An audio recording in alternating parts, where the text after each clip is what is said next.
नमस्कार दोस्तों, आपके अपने YouTube चैनल पर स्वागत है। आज हम पढ़ने वाले हैं बीपीएससी यानी कि बिहार लोक सेवा आयोग का प्रीलिम्स का पेपर आज हम सॉल्व करने वाले हैं। ये पुराना पेपर है, इसलिए मैं इसके अंदर का जो है आपको पहले बता देता हूँ कि करंट अफेयर का जो टॉपिक है वो मैं कवर नहीं करूँगा, और प्लस जो मैथमेटिक्स है वो मैं कवर इसलिए नहीं करूँगा क्योंकि उसमें बहुत ज़्यादा टाइम लग जाएगा।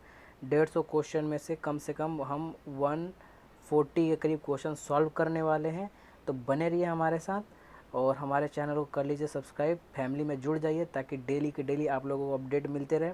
तो चलिए स्टार्ट करते हैं क्वेश्चन नंबर 1 से। गुप्त सम्राट जिसने हुडों को पराजित किया।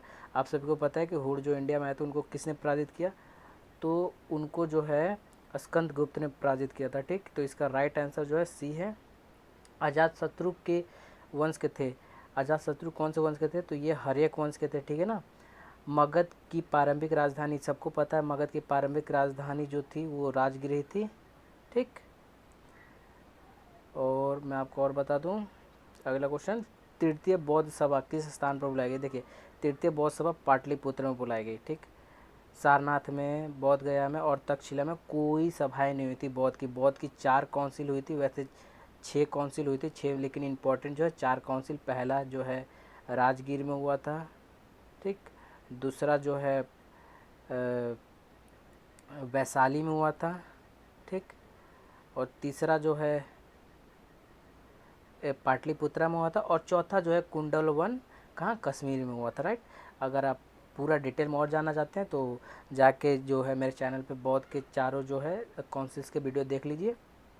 महात्मा बुद्ध के ने धर्म पर परिवर्तन किस स्थान पर किया था। धर्म पर चक्र परिवर्तन, देखिए धर्म चक्र परिवर्तन महात्मा बुद्ध ने कहाँ किया था, तो महात्मा बुद्ध ने वैशाली सारनाथ में किया था। धर्म चक्र परिवर्तन का मतलब है कि पहला जो है अपना प्रीच देना, भाषण देना। महात्मा बुद्ध महापरिनिर्वाण कहाँ किया, उन्होंने कहाँ पर किया था, मतलब उनकी मृत्यु कहाँ पर हुई, तो कपिल वस्तु में। ठीक है ना, कपिल वस्तु में उनकी मृत्यु हुई थी। महावीर स्वामी का जन्म, ये बहुत इंपॉर्टेंट है क्योंकि हमारे बिहार से ताल्लुकात रखते हैं कहीं ना कहीं महात्मा बुद्ध, क्योंकि वहाँ पर उनको ज्ञान की सिद्धि हुई। और स्वामी जो हमारे जैन गुरु हैं, क्या कहते हैं, स्वामी महावीर स्वामी, उनका भी जन्म बिहार में हुआ था। कहाँ पर हुआ था, देखिए यहाँ पर बहुत कंफ्यूज करने वाला आप लोगों को दिख रहा है, पाटलिपुत्र, वैशाली, मगध एंड कुंडाग्राम। तो देखिए अगर सिर्फ वैशाली होता तो आप वैशाली लगा सकते थे, बट यहाँ पर कुंडाग्राम गांव का नाम भी दे रखा है, तो गांव के नाम को आप टिक करेंगे कुंडाग्राम में। वैशाली के डिस्ट्रिक्ट के कुंडाग्राम गांव में उनका जो है जन्म हुआ था। राइट। करीब 200-150 क्वेश्चन सॉल्व करने दोस्तों, आप लोग बने रहिए साथ में। लाइक कर दीजिए वीडियो को। निम्नलिखित में से कौन एक हड़प्पा बंदरगाह है। देखिए हड़प्पन बंदरगाह आपको पता ही है, इसमें से लोथल है। ठीक, जो कि गुजरात एरिया में पड़ता है। जाहिर सी बात है महास्तनगढ़, नागपत्तनम, ये सब एक इसमें हड़प्पा बंदरगाह में नहीं आते। ठीक, लोथल जो है वो आता है। कल्हड़ की पुस्तक का नाम क्या है। देखिए कल्हड़ ने क्या पुस्तक लिखी थी, कल्हड़ ने रजत रंगिनी लिखी थी। रजत रंगिनी में क्या लिखा था, कश्मीर के जो उस समय राजा थे और उनका एडमिनिस्ट्रेशन कैसा था, प्रशासन व्यवस्था कैसा था, उसके बारे में लिखा है। थोड़े थोड़े मैं आपको बता देता हूँ। अगर इनके बारे में और डिटेल जानना है तो जाके मेरे लिंक पे मेरे चैनल पे जाके वीडियो आप देख सकते हैं। 9th, हम अगले 10वें क्वेश्चन बढ़ते हैं। तो देखिए किस अभिलेख में रुद्रमन प्रथम की विभिन्न उपलब्धियां वर्णित है। तो किस अभिलेख में वर्णित है, तो वो सांची के अभिलेख में वर्णित है। ठीक, आपको ये सब चीज़ें ध्यान रखनी है। गुलाम वंश का प्रथम शासक कौन था, तो सबको पता है गुलाम वंश जो एस्टेब्लिश हुआ था इतने में हुआ था दिल्ली सल्तनत पे। तो इसके जो स्थापक थे वो थे कुतुबुद्दीन ऐबक। ठीक है ना। और अलाउद्दीन खिलजी के आक्रमण के समय देवगिरी का शासक कौन था, तो देवगिरी का शासन जो रामचंद्र देव थे। ठीक है ना, रामचंद्र देवा, इनके बारे में अगर लुसेंट आप पढ़ेंगे तो पूरी नॉलेज मिलेगी इनके बारे में। फिरोज शाह तुगलक द्वारा स्थापित दरा उल सफ़ा का दरा उल सफ़ा क्या था। देखिए फिरोज शाह की एक पॉलिसी थी दरा उल सफ़ा, तो ये था क्या, ऑप्शन देख लेते हैं। ये एक खैराती अस्पताल था। क्या था, ये खैराती अस्पताल। दरा उल सफ़ा, सफ़ा का मतलब क्या होता है, जहाँ पर लोगों को ट्रीट किया जाता है, उपचार किया जाता है, तो ये खैराती अस्पताल था। ठीक, तो ये सब चीज़ें आपके आर एस शर्मा में, बिपिन चंद्रा में, सॉरी बिपिन चंद्रा मॉडर्न के लिए है। आप सतीश चंद्रा रिकमेंड कर सकते हो, मैं रिकमेंड कर रहा हूँ इन सब चीज़ों के लिए, एनसीएट के लिए। और आर एस शर्मा जो कि एंशिएंट के लिए, और सतीश चंद्रा जो कि मिडिवल के लिए आप पढ़ सकते हैं, एनसीईआरटी। निम्नलिखित में से किस मुगल शासक ने तीर्थ यात्रा कर समाप्त कर दिया? किसने? सबको पता है कि बाबर। क्यों? बाबर ने जो लिबरल पॉलिसी अपनाई थी, यानी कि सभी धर्मों को सम्मान, इन्होंने, बाबर ने क्या इजाद किया था? एक पॉलिसी बनाई थी, आप सबको पता है, दीन ए इलाही, मतलब क्या होता है? पीस टू ऑल, सभी के लिए शांति, एक धर्म बना दिया था, दीन ए इलाही। इबादत खाना बाबर ने बनाया था। क्वेश्चन नंबर 15 क्या कहता है? अस्थायी बंदोबस्त किसके साथ किया गया? देखिए, अस्थायी बंदोबस्त जमींदारों के साथ किया गया, ठीक। कांग्रेस ने स्वराज्य प्रस्ताव वर्ष 1905 में पारित किया। प्रस्ताव का उद्देश्य क्या था? देखिए, प्रस्ताव का उद्देश्य था स्वशासन सुनिश्चित करना। क्या करना? स्वशासन, यानी कि एडमिनिस्ट्रेशन अच्छा हो, इसलिए जो है प्रस्ताव पारित किया गया। असहयोग आंदोलन कब शुरू किया गया? तो देखिए, असहयोग आंदोलन जो है 1920 में शुरू किया गया था। कब शुरू किया गया था? तो 1920 में शुरू किया गया था, ठीक। ख़त्म कब हुआ था? तो 1922 में, जब चौरा चौरी की घटना हुई थी, चौरी चौरा की जब घटना हुई थी गोरखपुर में, पुलिस स्टेशन को आग लगा दिया गया था और लोग मरे, तो गांधी जी ने जो है असहयोग आंदोलन वापस ले लिया। मद्रास महासभा की स्थापना कब हुई? तो मद्रास महासभा की स्थापना जो है 1883 में हुई थी, सॉरी 1881 में हुई थी। अगले क्वेश्चन को पढ़ते हैं कि मॉन्टेगू चेम्सफोर्ड रिपोर्ट, यानी कि जो मॉन्टेगू चेम्सफोर्ड रिपोर्ट था वो क्या है? जो कि 1919 में आया था, आप सभी को पता है। और एक 1909 में जो आया था मॉर्ले मिंटो रिफॉर्म, इसे भी आप याद रखिए। ये क्या था? भारत सरकार अधिनियम 1919 का आधार बना, ठीक है ना। इसके बाद हम बढ़ते हैं क्वेश्चन नंबर 20 पे। तो क्वेश्चन नंबर 20 क्या कहता है? शेरे पंजाब के नाम से कौन मशहूर है? तो शेरे पंजाब के नाम से लाला लाजपत राय, ठीक है ना।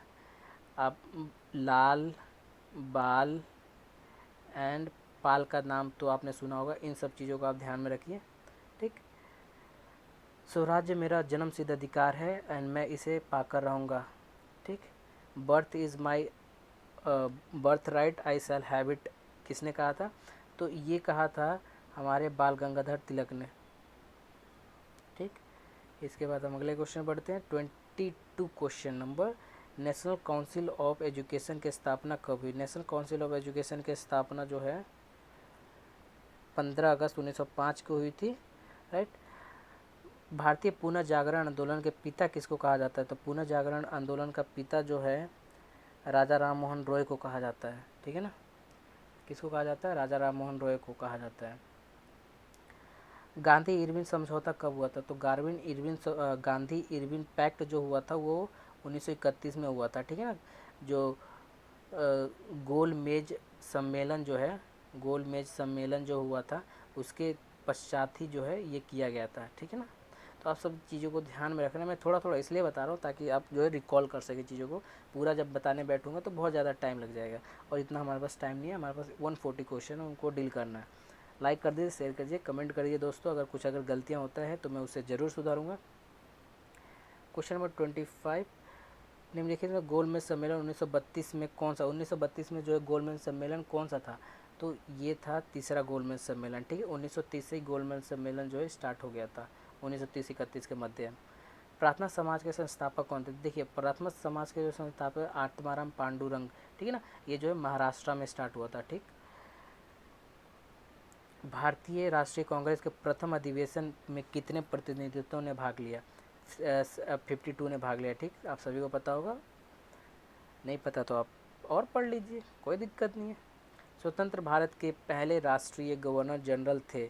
सबसे स्वतंत्र भारत का पूछ रहा है, तो देखिए स्वतंत्र भारत के जो सबसे पहले जो राष्ट्रीय गवर्नर जनरल थे वो थे राजगोपालाचारी, यानी इनको कहते हैं सी राजगोपालाचारी। अभिनव भारत से कौन संबंधित है? देखिए, अभिनव भारत से कौन संबंधित है? ये बहुत बड़ा क्वेश्चन आ चुका है। तो ये जो है बी डी सावरकर जो थे, ये अभिनव भारत से, इन्होंने काफ़ी स्ट्रगल किए आज़ादी के लिए, माना जाता है। अगला क्वेश्चन, करो या मरो किससे संबंधित है? करो मतलब भारत किस आंदोलन से संबंधित है? तो देखिए, करो और या मरो जो है भारत छोड़ो आंदोलन से संबंधित है। भारतीय राष्ट्रीय कांग्रेस का 27वां अधिवेशन किस स्थान पर हुआ? 27वां अधिवेशन भारतीय कांग्रेस का कहाँ पर हुआ था? तो ये हुआ था हमारे बांकीपुर में। ठीक, स्वराज दल की स्थापना किसने की? सबको पता होगा कि स्वराज दल की स्थापना किसने की। तो स्वराज दल की स्थापना जो है चित्तरंजन दास एवं मोतीलाल नेहरू, जो कि जवाहरलाल नेहरू जी के पिता थे, उन्होंने मिलके किया था। आगे बढ़ते हैं, थियोसॉफिकल सोसाइटी की स्थापना किसने की? बहुत इंपॉर्टेंट है थियोसॉफिकल सोसाइटी, जो कि अराउंड 1906 के मध्य में हुआ था। इसकी स्थापना जो है मैडम H.P. ब्लवस्टिकी ने की थी। ठीक, निम्नलिखित में से कौन सी पुस्तक तिलक ने लिखी है? तिलक ने कौन सी पुस्तक लिखी है? तो इसमें क्वेश्चन बी जो है गीता रहस्य तिलक ने लिखी है, करेक्ट जाएगा।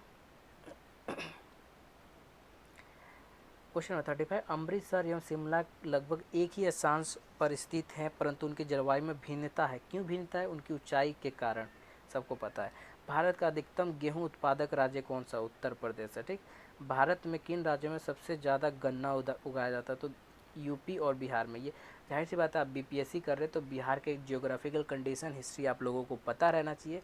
सबसे अच्छा जो एक वेबसाइट है बीपीएससी नोट करके है, आप वहाँ पर जाइए, आप पढ़िए। मैं भी वहाँ से काफ़ी मैंने पढ़ा है, तो आप लोग बता रहा हूँ। दुमटी लोम मिट्टी का कौन सा कण मिलता है? दुमती लोम मिट्टी में कौन सा कण मिलता है? सभी प्रकार, चिकना कण होता है, बालू होता है, पशु होता है। ठीक, पासु कण होता है, पशु नहीं है। पौधों में को सबसे अधिक पानी किस मिट्टी में मिलता है? देखो, पौधों को सबसे पानी जो है सैंडी मिट्टी मिलता है। क्यों? सैंडी मिट्टी पानी को रोक नहीं पाता, सीधा पौधे ही पानी उसकी इरिगेट कर लेते हैं, सींच लेते हैं। किस मिट्टी में कोशिका कैपिलरी सबसे अधिक प्रभावशाली होती है? तो चिकनी मिट्टी में होती है। ठीक, झारखंड में कोयला की खानें स्थित है, कहाँ पर है? तो झारखंड में झरिया एक जगह है, झरिया, ठीक है ना, सिंहभूम। तो यहाँ इंपॉर्टेंट है झरिया, क्योंकि यहाँ पर सिंहभूम होता, तो सिंहभूम पे हम क्लिक कर देते। 42, टिस्को संयंत्र किसके नज़दीक है? देखिए, टिस्को, टिस्को इसका फुल फॉर्म पहले the Tata iron steel company corporation limited organisation कुछ करके, तो कंपनी, सॉरी, ऑर्गेनाइजेशन कंपनी है। टाटा आयरन स्टील कंपनी जो है ये टाटा नगर से संबंधित है। जाहिर सी बात है, टाटा नगर में बैठाया गया था। ऊर्जा के वाणिज्यिक क्षेत्रों में शुद्ध विशुद्धत शामिल होते हैं। तो इसका जो है 43 का जो मैं आपको आंसर बता रहा हूँ वो है डी, कोयले, गैस, तेल और जलावन की लकड़ी ऊर्जा स्रोत है। भारत में प्रति व्यक्ति ऊर्जा की खपत 1994 में क्या थी? देखिए, ये ना तो करंट अफेयर है और ना तो एक स्टैटिक जीके है, ये 1994 की करंट अफेयर की बात कर रहा है ये। ठीक है, जबकि हम पेपर कर रहे हैं एकदम मॉडर्न पेपर कर रहे हैं। तो उस समय जो था, इस आंसर को मैं कंफर्म करके आप लोगों को बता रहा हूँ, 300 किलोग्राम तेल के बराबर। भारत में सर्वप्रथम तेल ऊर्जा संकट कब हुआ? भारत में सबसे पहले तेल ऊर्जा संकट कब हुआ? तो ये 1970 और 1980 के बीच में मध्य में हुआ था। भारतीय कोयला उद्योग की निम्नलिखित में से समस्या पर विचार करिए। निम्न कोटि का कोयला या कोयला संचलन में बाधा, धुलाई, संसाधनों की अपेक्षा क्षमता में कमी, कोकिंग कोयला के आयात पर बढ़ोतरी निर्भरता। तो इसका जो सही उत्तर होगा, आप लोगों को बता दूं, सी इसका सही उत्तर होगा, यानी कि पहला, दूसरा, तीसरा जो है एकदम करेक्ट बोल रहा है स्टेटमेंट। ठीक, पीडीएफ में इसका लिंक मैं डाल दूंगा, आप लोग वहाँ से पढ़ लीजिए पीडीएफ देख के अच्छे से, ठीक है ना। सौर विकिरण निम्नलिखित में से किस परास में दिखता है? सौर विकिरण, सौर विकिरण किस में दिखता है? तो सौर विकिरण जो है बी, यानी कि 400 से 780 नैनोमीटर में सौर विकिरण जो है आप लोगों को दिख जाता है। ठीक, तो अभी तक वीडियो जो है 14 मिनट्स के हो गए हैं। निम्नलिखित में से कौन सा सौर मंडल का भाग नहीं है? देखिए, सौर मंडल का भाग नहीं है। एस्ट्रॉयड जो है क्षुद्र ग्रह सौर मंडल में होते हैं, धूमकेतु, कोमेट सौर मंडल में। तो प्लैनेट जो है हमारे 8 प्लैनेट्स वो भी सौर मंडल में। एक जो है हटा दिया गया है प्लूटो को, क्योंकि वो छोटा कंसिडर नहीं करते। नील हारिक यानी कि नेबुला जो है ये सौर मंडल का पार्ट नहीं है। टकला मकान, देखिए टकला मकान किस देश में? तो टकला मकान जो है चाइना में आता है। देखिए ना, टकला मकान जो मरुस्थल है, डेजर्ट है, वो चाइना में आता है, राइट। अगला, वलन क्रिया यानी कि फोल्डिंग किसका परिमाण है? तो फोल्डिंग जो है पर्वत निर्माण ओरोजेनेटिक बल है। जैसे कि देखिए, ये एक लैंड है, मैं बताता हूँ आपको, ये एक लैंड है, ये एक लैंड है, जब दोनों टकरा गए आपस में, टकराने के बाद क्या फोर्स लगा तो ये फोल्डिंग होने लगा, फोल्डिंग होते होते यहाँ पर जो है माउंटेन बन गया, ठीक। तो इसको कहते हैं वलन क्रिया यानी कि फोल्डिंग सिस्टम कहते हैं इसको। 51 महाद्वीप कैसे अलग हुए। देखिए महाद्वीप जो है अलग होने का प्रमुख कारण जो है यहाँ पर इसका जो है वर्तनीति क्रिया के कारण जो है महाद्वीप अलग हुए। हिंद महासागर और लाल महासागर को कौन सी जल संधि स्टेट जो है जोड़ती है, तो बाब अल मंदब, बाब अल मंदब जो है इन दोनों को जो है जोड़ती है। नाइट ईस्ट रिज कहाँ पर स्थित है। देखिए नाइट ईस्ट रिज जो है हमारे हिंद महासागर में स्थित है, ठीक। देखिए सागरीय लवणता यानी कि सैलिनिटी का मुख्य स्रोत क्या है, तो सैलिनिटी का मुख्य स्रोत भूमि है, ठीक है ना। अरब सागर के पानी का औसतन खारापन, ये कई बार क्वेश्चन पूछा गया है, कहीं भी पूछा गया है, तो इसका औसतन खारापन पानी का जो मापा गया 325 पीपीटी, ठीक है ना। विश्व में सबसे अधिक लोहा उत्पादन करने वाला देश कौन सा है, तो विश्व में सबसे ज़्यादा अधिक लोहा उत्पादन करने वाला जो देश है वो चाइना है। सबको पता है चाइना हर चीज़ में टॉप में रह रहा है। 2001 की जनगणना के अनुसार बिहार राज्य भारत का सबसे बड़ा राज्य है। तीसरा बिहार सबसे बड़ा राज्य है, ठीक है ना। किसके हिसाब से, जनगणना के अनुसार। अब जो है दूसरा हो गया बिहार 2001 का, अब 2011 का अकॉर्डिंग जो है बिहार सेकंड नंबर पे आ गया है। ये 2001 के बारे में पूछ रहा है। निम्नलिखित में से किस राज्य में अनुसूचित जनजाति के लिए लोगों की संख्या सबसे अधिक है, तो सबसे अधिक जनजाति है उत्तर प्रदेश में। क्यों, इसका नेपाल से भी बॉर्डर लगता है, मध्य प्रदेश से भी बॉर्डर लगता है, बिहार से भी बॉर्डर लगता है, ठीक। झारखंड से भी थोड़ा सा एरिया लगता है, ठीक। हरियाणा और दिल्ली से भी लगता है, तो उत्तराखंड से भी लगता है। तो यहाँ पर क्या है कि यहाँ पर जनजाति की संख्या ज़्यादा है मानी गई है। यहाँ पर जो ऑप्शन दे रखे हैं इसके अकॉर्डिंग अगर उड़ीसा होता तो उड़ीसा पर हम टिक कर देते हैं। 2001 की जनगणना के अनुसार बिहार राज्य की कुल जनसंख्या कितनी थी, तो ये 8,29,509।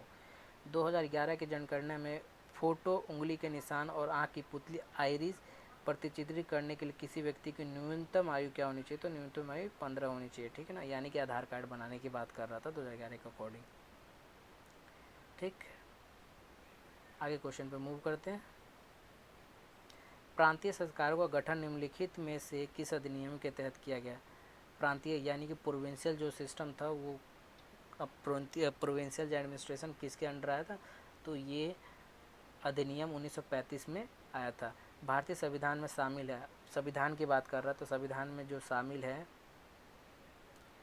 395, 22 और 12 सूचियाँ हैं, ठीक। अगर हम अब के लिए जाएं, ये पहले का दे रखा जब 1950 में जब हमारा जो संविधान जो है 1949 में जो है 26 नवंबर को कुछ जो चीज़ें जो है बनी थी, संविधान बन के तैयार हुआ था, उस समय की बात है कि ये हमारे पास जो है डाटा था, ठीक।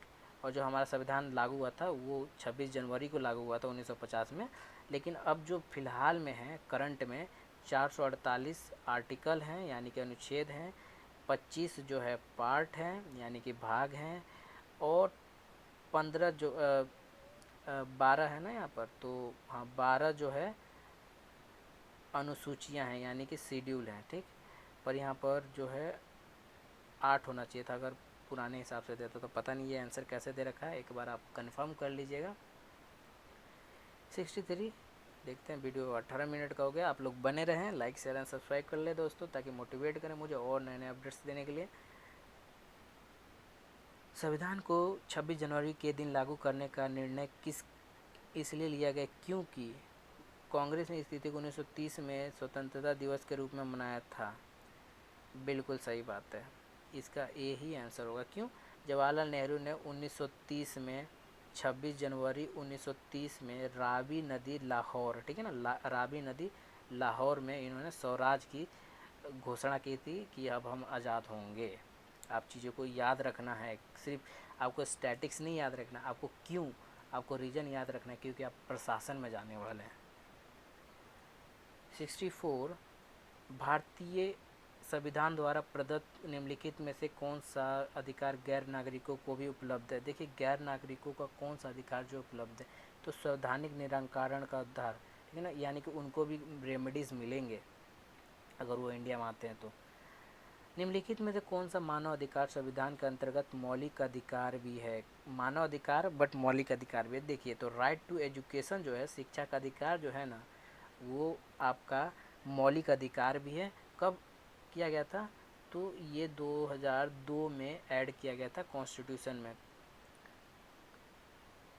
ठीक है ना, 86 कॉन्स्टिट्यूशनल अमेंडमेंट एक्ट के तहत ऐड किया गया था, और 2010 में इसको जो है पारित कर दिया गया, यानी कि लागू कर दिया गया।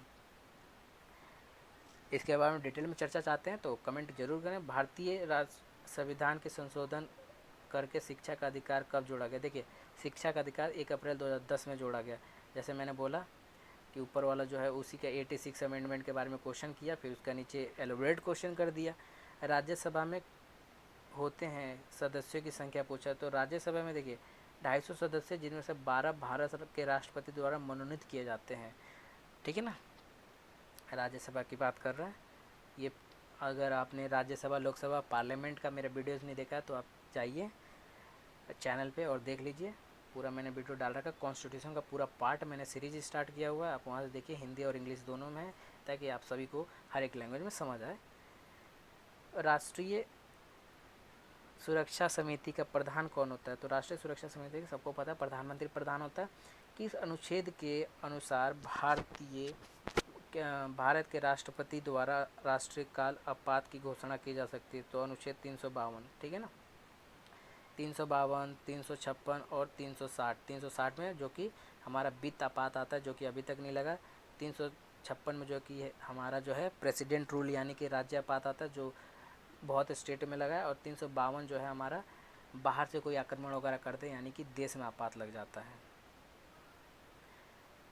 राज्य सरकारों का संवैधानिक प्रमुख कौन होता है? राज्य सरकारों का देखिए राज्यपाल होता है, ठीक है ना, जो गवर्नर जो होता है स्टेट का, वो होता है संवैधानिक प्रमुख होता है, ठीक। लोक लेखा समिति अपनी रिपोर्ट प्रस्तुत करती है, तो नियंत्रण या महालेखा परीक्षक को अपनी रिपोर्ट जो देती है। निम्नलिखित में से कौन सा सही क्रम है?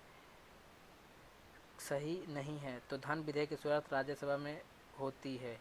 देखिए, धन विधेयक कभी भी राज्यसभा में नहीं आता, लोकसभा में ही आता है। बिल जितने होते हैं, मनी बिल जितने होते हैं, धन विधेयक, वो लोकसभा में आते हैं, राज्यसभा में कभी नहीं आता। अगर राज्यसभा में आते हैं तो खाली जो है दिखने के लिए आते हैं, कि उसको साइन करने के लिए, कि ये सही है कि गलत है।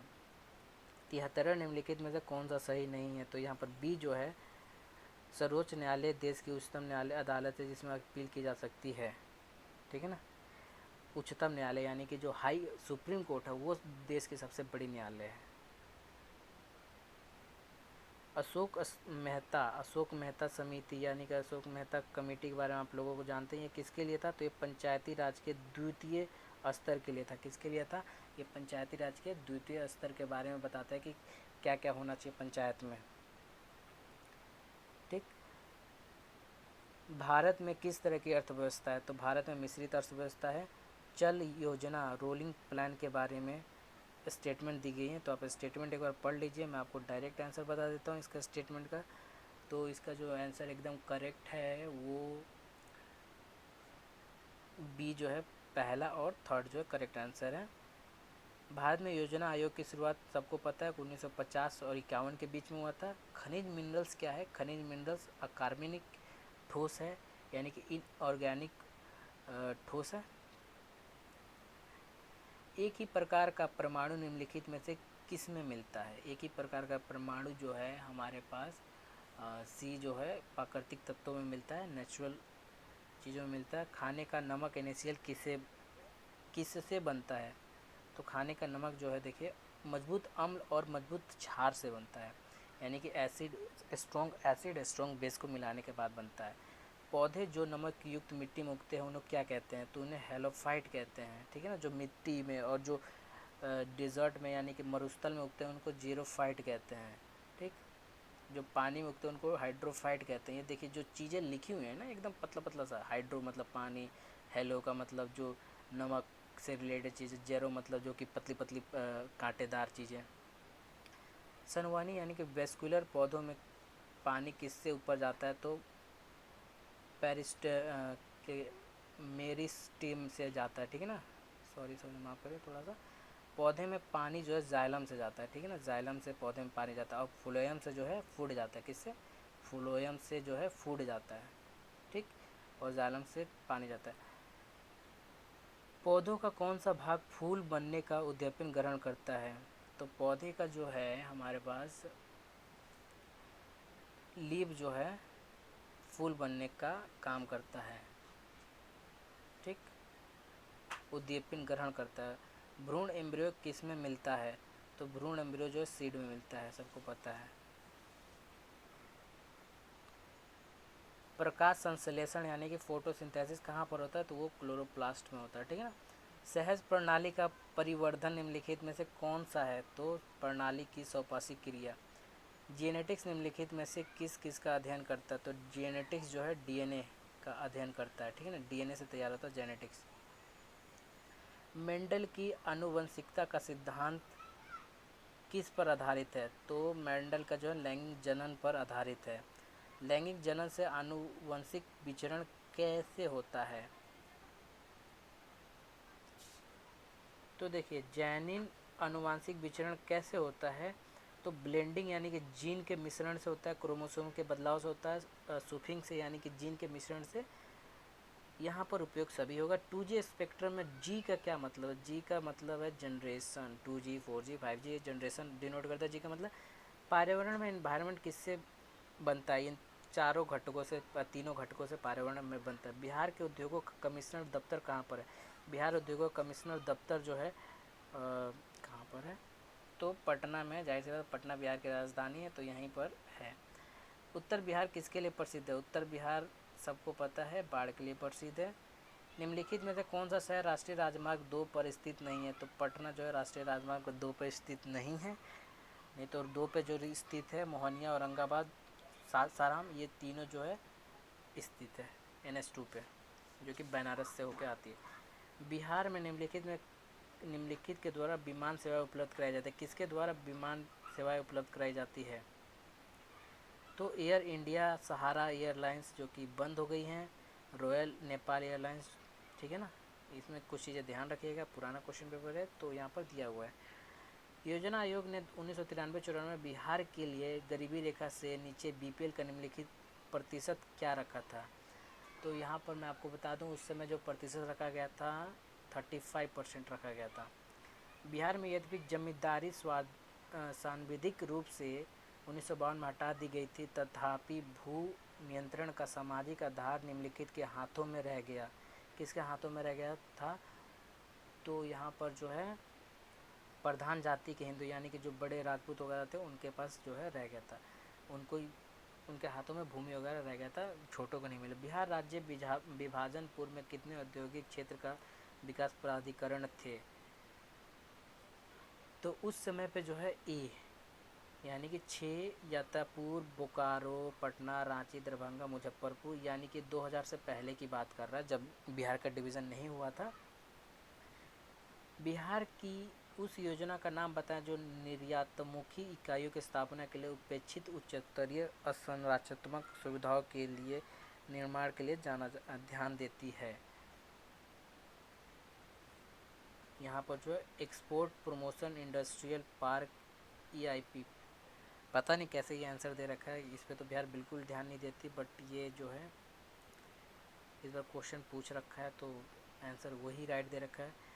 किसके प्रयत्नों से बिहार प्रांतीय कांग्रेस द्वारा अधिवेशन हुआ, तो किसने प्रयास किया, स्ट्रगल किया था, तो यहाँ पर जो मैं आपको बता दूँ श्री दीप नारायण सिंह जी जो थे उन्होंने प्रयास किया था कांग्रेस के अधिवेशन के लिए। हजारीबाग में बिहार स्टूडेंट कॉन्फ्रेंस का 16वां अधिवेशन हुआ था। हजारीबाग में कब हुआ था 16वां अधिवेशन, तो 1921 में हुआ था। निम्नलिखित में से कौन शहर किसी देश की राजधानी नहीं है, तो किसी देश की राजधानी नहीं है, मैं आपको बता देता हूँ यहाँ पर बी, सिडनी जो है किसी देश की राजधानी नहीं है। कैनबरा जो ऑस्ट्रेलिया की राजधानी है, वेलिंगटन भी किसी देश की राजधानी है, रियाद जो है सऊदी की राजधानी है, ठीक। तो सिडनी जो है एकदम करेक्ट आंसर है। बीच के मैंने क्वेश्चन इसलिए छोड़ दिए क्योंकि वो जो क्वेश्चन थे वो करंट अफेयर से रिलेटेड थे, जो कि आप लोगों के काम नहीं आते, प्लस मैथमेटिक्स के 10-12 क्वेश्चन थे जो कि सॉल्व करने में बहुत टाइम लगता। यहाँ पर हम जीके का सेशन जो है कर रहे हैं। तो क्षेत्रफल में क्रम भारत में सबसे बड़े राज्य, भारत में क्षेत्रफल की दृष्टि सबसे बड़ा राज्य कौन कौन सा है? तो आप लोगों ने ज्योग्राफी पढ़ा होगा तो भली भांति आप जानते हो, राजस्थान सबसे बड़ा है, फिर उसके बाद मध्य प्रदेश, फिर महाराष्ट्र, ठीक। और हमारा जो बिहार है, तो बिहार जो 13वें नंबर पे आता है, बहुत इंपॉर्टेंट, आपको ध्यान रखना है, 13वें नंबर पे बिहार जो है क्षेत्रफल में बड़ा है। पूर्वी मध्य रेलवे का मुख्यालय कहाँ पर है? तो पूर्वी मध्य रेलवे का जो मुख्यालय है हमारे पास हाजीपुर में है, ठीक। भारत में राज्य विद्युत बोर्डों की वित्तीय रुग्णता के निम्नलिखित कारणों पर विचार किए, कृषि एवं घरेलू उत्पादों का उत्पादन, प्रसारण। ये स्टेटमेंट दे रखा है, स्टेटमेंट के अकॉर्डिंग आप चलिए पढ़िए इसको अच्छे से। इसका आंसर जो है बी है। मैं आपको बता देता हूँ, यहाँ पर चारों जो है एप्लीकेबल हैं। कुरियर यानी कि जो डाक सेवा है, प्रतिस्पर्धा के लिए भारतीय डाक सेवा, द्रुत डाक सेवा आरंभ कब किया गया? तो ये किया गया 1986 में किया गया, आप सबको पता होगा। भारत वर्ष में सर्वप्रथम दूरभाष का प्रादुर्भाव किस वर्ष हुआ? दूरभाष का प्रादुर्भाव किस वर्ष हुआ था भारत में? तो 1881-1882 के बीच में मध्य हुआ था। सीडीबी और एनएसी की पुनर्गठन के लिए 1995 में एनडीसी द्वारा स्थापित समिति का नाम बताएं जिसने ग्रामीण स्थानीय सरकार की त्रिस्तरीय प्रणाली का सुझाव दिया था। त्रिस्तरीय, देखिए त्रिस्तरीय प्रणाली का सुझाव किसने दिया था? तो ये बलवंत राव मेहता कमेटी, जैसे कि ऊपर आपने क्वेश्चन देखा, अशोक मेहता कमेटी, उन्होंने 2 टियर के बारे में दिया था, यानी कि 2 स्तरीय दिया था। त्रिस्तरीय बलवंत राव मेहता ने पंचायती राज में दिया था। पटना अंतर्राष्ट्रीय हवाई अड्डा निम्नलिखित से सीधे किससे जुड़ा है? तो सीधे जो हम कहें पटना अंतर्राष्ट्रीय हवाई अड्डा, जाहिर सी बात अंतर्राष्ट्रीय है, तो इस्लामाबाद, ढाका, बेंगलुरु सबसे जुड़ा हुआ है, ठीक। सॉरी अंतर्राष्ट्रीय हवाई अड्डा, यहाँ पर जो इसका आंसर है वो ये है। काठमांडू नेपाल से, नई दिल्ली से, कोलकाता से, मुंबई, वाराणसी, रांची, इन सब से चीज़ों से जुड़ा हुआ है, ठीक। फिर 141 बहुत इंपॉर्टेंट क्वेश्चन, हर साल ये क्वेश्चन पूछता है। आप लोग बिहार के हैं तो आपको भली भांति मालूम होगा। वीर कुंवर सिंह राजा थे, कहाँ के थे? तो जगदीशपुर के राजा थे, ठीक है ना। भोजपुर जगदीशपुर जो आरा के पास में पड़ता है। इन्होंने 1857 की क्रांति में बहुत ज़्यादा योगदान दिया, अपना हाथ काट के गंगा माँ को समर्पित कर दिया क्योंकि उनके हाथ में गोली लग गई थी। पूरी कहानी अगर जानना चाहते हैं तो कमेंट जरूर करें। देखिए, निम्नांकित नंबर की राजधानी ट्रेनों में से कौन अधिकतम दूरी की ट्रेन है? मतलब इस क्वेश्चन का भी थोड़ा हद होता है। तो अधिकतम दूरी की जो ट्रेन है इसका जो त्रिवेंद्रम सेंट्रल, ठीक है ना, अधिकतम दूरी तय करने वाली। डूरंट कप किससे संबंधित है? तो फुटबॉल से संबंधित है। बिल तथा मिलिंडा गेट्स फाउंडेशन द्वारा स्थापित भारत के कार्यक्रम आह्वान किसके प्रतिरोध के लिए कार्यरत है? तो ये कार्यरत है,